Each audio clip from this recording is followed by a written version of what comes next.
You know, some stories are born from some really, really painful history, and their echoes just seem to linger for generations. Today we're heading to Rajasthan, to a place where one of those stories has taken root, the haunted railway station of Kankalgad. Get this, for 93 years, that's almost a whole century, not a single train has stopped at this station. And the reason? Well, it's a fear so deep, so ingrained in the people there, that even thinking about going near it at night is like deciding to spend a night in a graveyard. And that's where our main story kicks off. It's this central mystery about a teacher, a guy named Ashok, who found himself stranded right there. What he went through would not only cement the station's terrifying legend, but it would also seal his own, very mysterious fate. So let's dive in. All right, so let's set the scene. We're not going way, way back in time, not yet anyway. We're starting around the year 2010 in this remote village called Kankalgad, a place where, you could say, old legends refuse to die. So our guy Ashok had just lost his job in the busy city of Jaipur. He sees an opening in Kankalgad and figures, hey, I need the work and maybe these village kids really need a teacher. But here's the thing, everyone he talked to, everyone warned him away. They told him the only reason to go there is if you are literally starving. But Ashok, he needed the job, so he packed his bags and went anyway. When Ashok finally gets to Kankalgad, he's hit with this unsettling silence. The whole village feels desolate, practically empty, with almost nobody in sight. It was crystal clear right from the jump. This was not a welcoming place.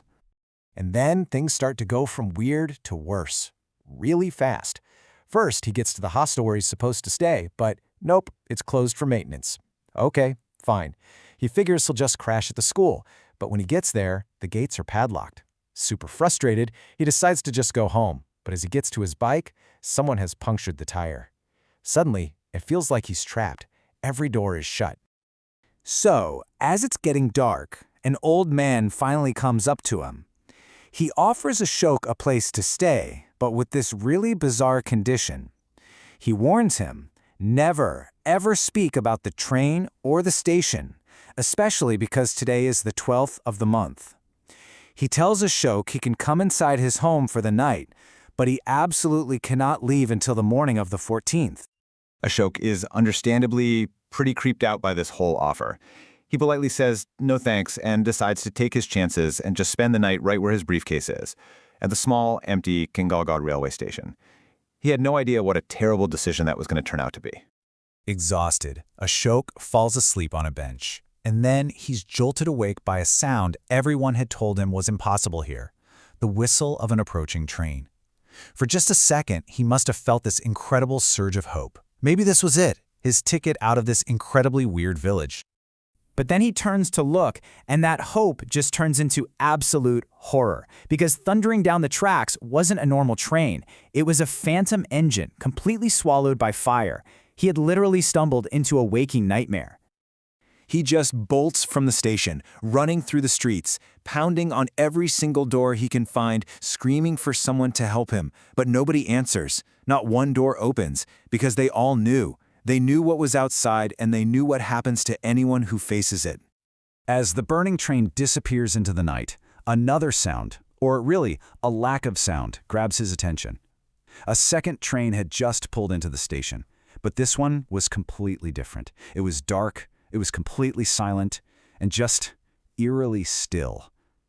Hesitantly, knowing all his stuff was still in there, he creeps back to the station to see what's going on. He steps into one of the carriages, and the sight that meets him, oh man, it would make your blood run cold.